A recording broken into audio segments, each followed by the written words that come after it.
Oh, here we go. Let's go, baby. Monster Day. That's right. That's right, man. I don't think there's two more excited people in the world right now than these two guys sitting right here. I cannot wait for this card. Like I'm so excited. I went through it like 4 times during the week. I'm double qualified for a 45K live tournament. We've got the Sama bombs going. We've got a $10 million pick six. Like, this is what we live for, man. This is incredible. Oh, I agree. Listen, I viewed the Sama bombs this morning. I think you and I on this live stream later today are going to be rooting for the same horses. We are very similar in the last 4 or 5 races, and we're kind of different in the first part of it. So it'll be interesting to see what happens. But look, it's the Saturday Hype Show. We haven't done this in a couple of weeks, but we're back because it's a huge day. Let's get right to it because we've talked about it off air right before we go on. I think the biggest question of the day, I think the most polarizing horse running today is Greatest Honor. Mike, what do we do with Greatest Honor today?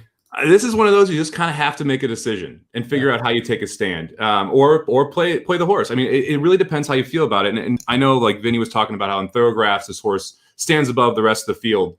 But in the Mike Somich eye graphs, which is when you watch a race and you look at what a horse does, I was wildly unimpressed with that last effort in the Fountain of Youth. And like I talked about this on the Magic Mike show, he beat a sprinter who immediately left the Derby trail, and that trainer's better horse going longer is now coming and facing him here. And the fact that you have 10 horses stack up against this horse too tells me no one's really afraid of him. Mm-mm. No, our good buddy Ryan Stillman made a good point to me last night. We were talking about this race. He goes, Baffert sends a horse to the Florida Derby. And for the first time ever. And he's like, it's not like this horse didn't have other options where he could go, the wood, the bluegrass. He goes, yes, I know essential qualities at the bluegrass, but who else is really there? He's ran behind Essential Quality before. It's an easier trip. He said, to me, that tells me more than anything that maybe Bob Baffert doesn't like Greatest Honor all that much. I mean, would you agree with that? Oh, 100%. I mean, you look who lined up here. I mean, Mott's got one in here. We've got Baffert who has one in here. Safi's bringing a horse back after pulling his other horse off the trail. Mm-hmm. People are taking shots against this horse. And then you look at that come home time in that Fountain of Youth race. I think that says it all. Go back and watch that race and specifically focus on Greatest Honor. He looks like he's done around the turn. I mean, on the live stream, we all thought we had Drain the Clock home. And then Drain the Clock comes home in 27 seconds in that last quarter. 27 seconds. That's wildly slow. The fact that Greatest Honor goes by handridden, well, that's because they were all backing up. It wasn't because Greatest Honor was blowing by them. The buyer backs it up. And now I know that Shug says this horse is going to get better going longer. And, we were talking like in the pick 6, it's kind of scary to leave this horse off. Mm-hmm. So I ended up going 6 deep to close the ticket out and use this horse defensively because I have big enough opinions earlier where I can kind of trim it down. But in the pick 5 and the pick 4, I'm not touching this horse. I'm going to try and beat it. The pick 6 is tough to leave this one off. I kind of like how you structured it, how you've got him, if you get to that pick 6, he's not going to beat you. That's great. But yeah, I mean, and the other big thing is the pick 6 with the carryover or the mandatory payout, I should say, that payout's going to be fairly large, even if he wins, or large enough to cover your ticket plus some, obviously. In the pick 4 and pick 5, I kind of look at those last couple of races and think, yeah, I could be chalky. So that's kind of the race you create the value, right? A little bit with these other horses. Yeah, I think so for sure. I mean, the race right before you've got Always Shopping, who's a darn good horse, who's going to run well. And the question is, can you beat it? You've got an international horse shipping in that might provide some value there. But Always Shopping looks pretty tough. I mean, you go the race prior to that, you've got Colima and Millie Philly who look pretty tough, and they're both 3-1 and 7-2 on the morning line. So you need to create value somewhere. And I think logically it's the last race. And look, we talked about this as well. I don't think it's a bad morning line. I just want no part of 6 to 5. I mean, this horse is going to go off between 4 to 5 and 7 to 5, somewhere in that range. And I'm not putting. I wouldn't even bet your money on that horse with that. And trust me, folks, he'll bet my money on almost anything. So, even the Blues to win a hockey game right now, he will bet my money on. That might be crazier than 6 to 5. I think you're right. Yeah, it's going to be. This is what makes this race really fun. The closer it gets, I get more excited for it because there is a chance. Because here's the deal: the thoroughgraphs are a very respectable number. And so let's say they're accurate. Well, there's a chance we're going to see something really nice out of Greatest Honor. He's stretching out. He's supposed to be better going longer. But every other angle you use says he's going to lose today. So that's what makes a fun horse race. I think we both were on Collaborate on top, right? Yeah. I think I'm excited to see what he does. I think the fact that Safi's putting this horse in there, and that I talked about this on the Magic Mike show, the pace just doesn't exist in this race. I mean, there's going to be a couple horses. I think the Baffert probably sends as well. But I think Collaborate sits a great trip here. I want someone who's close to the lead, and that is not going to be Greatest Honor. So it'll be interesting to see how this race plays out at the front part of it in the first 2 quarters, because I think that's really going to determine who's going to be able to win the race. Yeah. I mean, I totally agree with the comment. Like I said to open the show, you and I seem to have really similar opinions in these last 4 races. Usually that turns out well. Usually it does. Here's lots of speed in this race. I don't know about that. I'm with you. I think the 9 and the 10 are the speed. I don't know. We'll see. Hey, we could be definitely wrong, but I don't think there is a lot. All right, let's go on, because here's kind of a point that I maybe made. I don't know if it's Blinkers Off or Ricky's Rockets Hell. I'm on too many damn shows. I can't remember. But who is the most likely winner on the card? The reason why I ask is there's 14 stakes races. There's some really nice horses running today, no question. But I struggled to find kind of that key horse to let's build around. Do you have one? Did you kind of struggle as well? What were your thoughts? I can't believe this. 14 races. I singled one horse. One horse in all 14 races. 4th race, number 2, Feel Glorious. That's the horse I feel the best about in the whole card. I think it's a tough race. I don't, but I think it's one where you can create some separation if you're willing to take a shot. We're going, what is it? 1 mile and a 16th on the turf. You've got Sweet Melania in here, who's a horse that I've never been that high on. And you just look at what Feel Glorious has done in the career. I mean, we had, before the layoff, we won a 100K stakes race. We came back in the grade 3 Honey Fox, ran well, but look who we ran behind, right? We came in 3rd, lost to Got Stormy and Zofel. 2 very, very good horses, right? I would take either of those horses in this spot.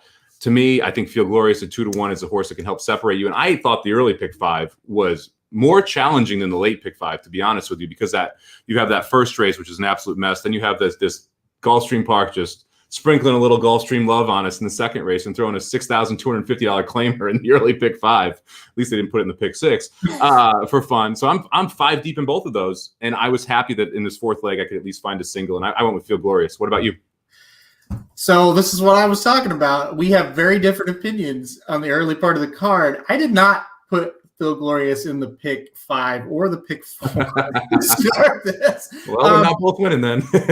Yeah. So we're both either one of us are going to win and one of us is going to lose here to start it. I kind of like Sweet Melania here a little bit. So I also like Sweet By and By a little bit. I kind of just have a feeling you got 2 Ortiz horses. They're both on speed horses.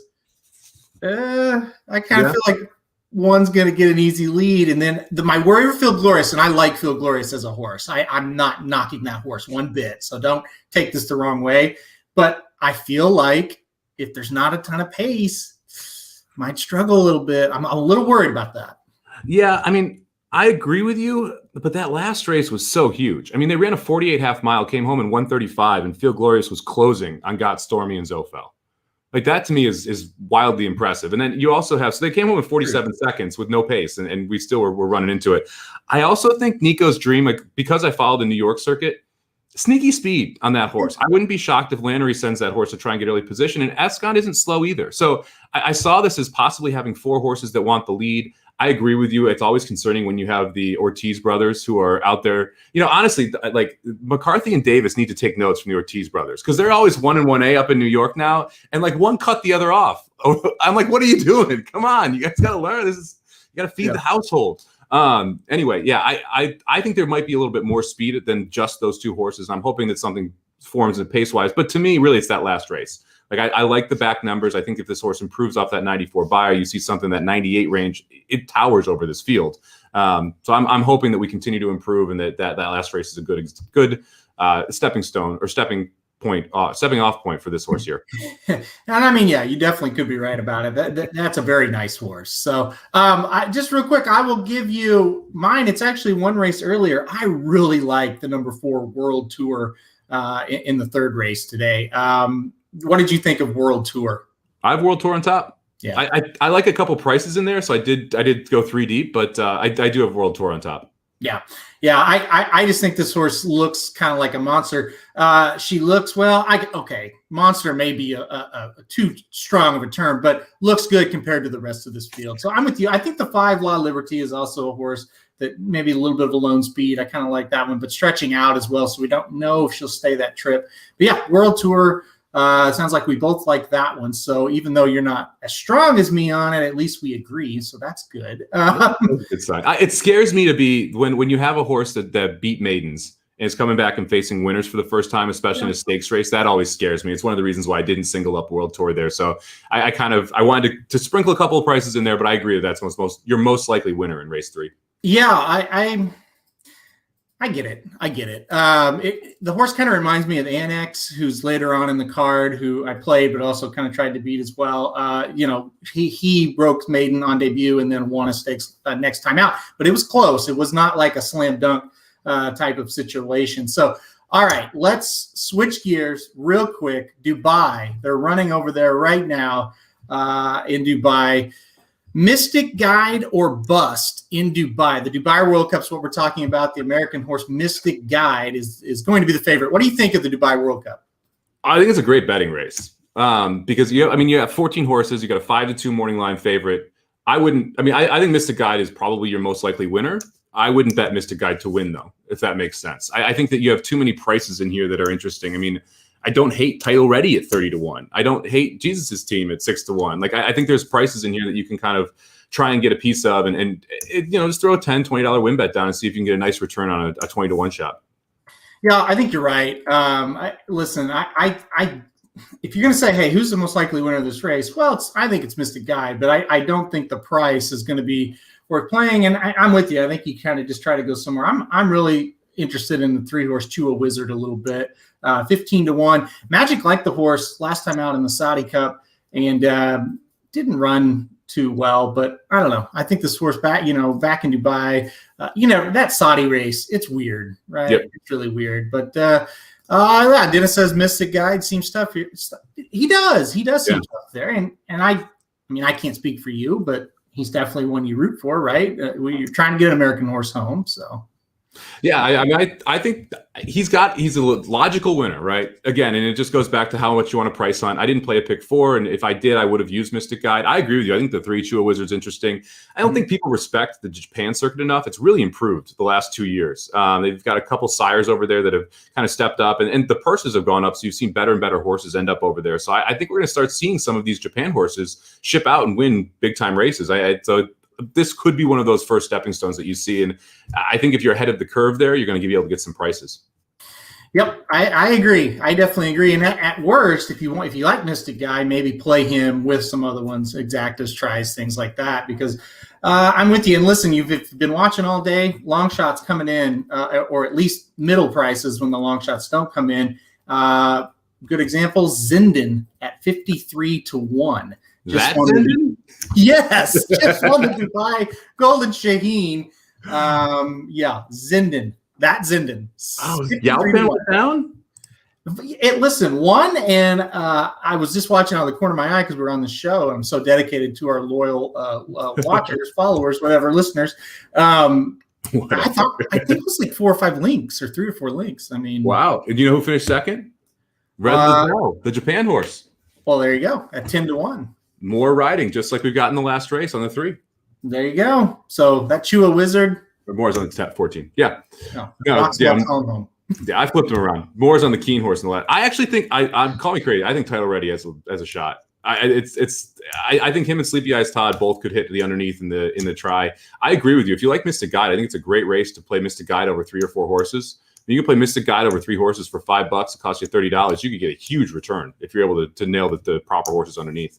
Yeah, no, I agree with that. I definitely agree with that. And here's the deal. Mystic Guide, he's kind of he burst onto the scene as far as maybe this horse is like a star in that Razorback, but his other races, he's not a star. Let's put it that way. So he's beatable. This is not Arrogant over there or California Chrome or somebody like that. I mean, he can be beat, but let's kind of root for him as far as a rooting interest for the United States. If you're interested in Dubai, they've got 3 races left, 3 big ones. So check that out. All right, listen, this is a quick show to hype everybody up. I think we've hit all the high points.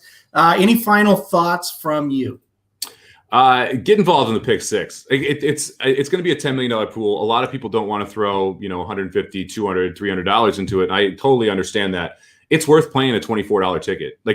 Honestly, it's worth playing these smaller tickets into this size of a pool on this type of day, because you're going to have syndicates that are throwing $15,000, $20,000 tickets into this pool. Mm-hmm. That means they're playing all these random combinations, which actually creates more value on favorites, which is weird to say, but on these big days, favorites actually look like they play out well. So I would not, even if you like all chalk and you're like, oh, I don't want to play $25 ticket because it might only return $100, you're going to get way more than a win parlay, and it really pays even on this type of day to play favorites. So I'd recommend at least getting involved in the pick 6 if nothing else. Yeah, I agree. It's a huge day, and the last time there was a mandatory pick 6 payout at Gulfstream Park, you hit it. So let's try to do that again. And just to your point, real quick, and this is going to be a bigger deal today. A bigger pool, I should say, right, than it was. But you hit it. You were very close to some big prices. It came in, not chalky, but mid-range prices. Yeah. And it still paid over $1,000.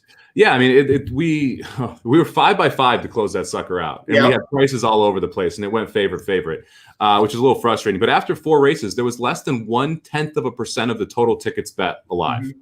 And so you have these opportunities to just I was getting some starry eyes. If we had the right horse in those last 2, we were talking about a $20,000, $30,000 payout, which would have been absolutely epic. But yeah, these type of days, you can get monster numbers home. I mean, I remember Florida Derby Day a couple years back when Coach Rocks won the Oaks and Hofberg ran second. I can't remember who won the race. Do you remember? It was Audible won the race. Yeah. I hit that pick 6 twice, and that paid $9,000. And there was only one horse. I think the one horse that won at a price was the first race at 15-1. Yep. Everything else was, not that hard. Coach Rocks was the second longest shot in the sequence at 5-1, paid $9,000 because people just you got so many combinations in there that every horse eliminates. Even a chalky favorite, even Greatest Honor, will eliminate over half the people in the pool, right? Mm-hmm. Right. If you beat Greatest Honor, you're cutting down those tickets so heavily. So to me, it's just one of those days where you got to play it, even if it's a small ticket, even if you're not used to playing the pick 6, it's worth taking a shot because you can get a monster number back. Do you just real this is the last bonus question right now? Do you know the sire of Coach Rocks? Don't look it up. No, I have no idea. Oxbow standing at Kelly and Matt Farm. I should have known. I should have known. Give me 1 second. Oh, jeez. Where's he going? Look at this. What's he getting? Oh, I know what you're grabbing. Yep, I've seen this. Yeah, baby. You got to do it. I love buying saddle cloths, and whenever I find a horse that I scored big off of, I always end up going out there and grabbing one. So I'm looking for a Whitmore. I haven't found one of those yet. Yeah. Got the Coach Rocks one here, so I like finding those. It's fun. I love it. Yeah, we were on the plane flying to the Florida Derby. I think it's the first Florida Derby Jared and I ever went to, and we were handicapping as we were flying. And I told Jared, because Dale Romans trained Coach Rocks, I said, Dale Romans just has messed this horse up so bad in all the starts. She's on the turf and sprinting. And then she got into a route race and a maiden on the dirt and dominated. And I said, I'm picking Coach Rocks. So I was honored too that day. That's pretty cool. I never knew that about you there. So anyway, that's enough rambling, I guess. We could do this all day. So yeah, we really could. That's the we will. We'll do it for 2.5 hours later today. Well, yeah, we got to save some stories for later. Yes, join us 4:30 Eastern time live stream. The top are the last 4 races. We're going to do a combo pick 4 for those 4 races right there to kick off the card or to kick off the show. Somich will be here. I'll be here. Papa Dude's coming. Vinny, I think, is coming. I don't have any other ones confirmed, but hey, if it's just those 4, we'll take it, right? So good luck, everybody. If you're playing, we are about 38 minutes away from the opener at Gulfstream Park. So, like I say, good luck, everybody. Easy. I know. Let's go get it, boys and girls. Yeah. Let's have some winners.